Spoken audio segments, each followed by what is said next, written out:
सबक लहू और कालीन किताब का 8वां चैप्टर है। इसकी एक्सरसाइज के 5वें सवाल की हम बात कर रहे हैं। 5वें सवाल में हमसे पूछा गया है कि मुंदरिजा झेल अल्फाज की जमा लिखें। मुंदरिजा झेल किसे कहते हैं? जो नीचे लिखा हुआ है, जो ऊपर लिखा हुआ हो उसे कहते हैं मुंदरिजा बाला। ठीक है, मुंदरिजा झेल नीचे लिखा हुआ, मुंदरिजा बाला ऊपर लिखा हुआ। तो नीचे कुछ लफ्ज दिए गए हैं, हमसे ये कहा गया है कि आप इनकी जमा लिखें। तो देखते हैं कि वो लफ्ज कौन से हैं।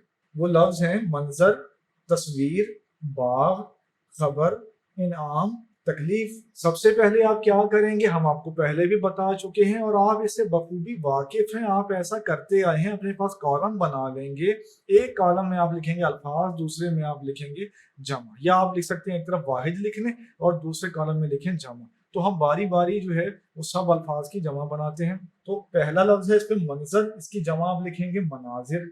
दूसरा लफ्ज है तस्वीर, इसकी जमा आप लिखेंगे तस्वीर।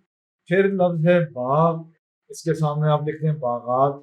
इसके बाद बारी आती है खबर की, खबर के सामने आप लिखेंगे अखबार। इसके बाद है इनाम, इसकी जमा है इनामात। आखिरी लफ्ज है तकलीफ और इसकी जमा है तकालीफ। तो कुछ लफ्ज ऐसे होते हैं जिनकी आप जमा बनाते हैं और फिर उस जमा की भी जमा बनती है। जैसे खबर की जमा अखबार, और अखबार की अगर जमा पूछी जाए तो अखबारात आप लिख सकते हैं। तो आइए बढ़ते हैं इससे अगले सवाल।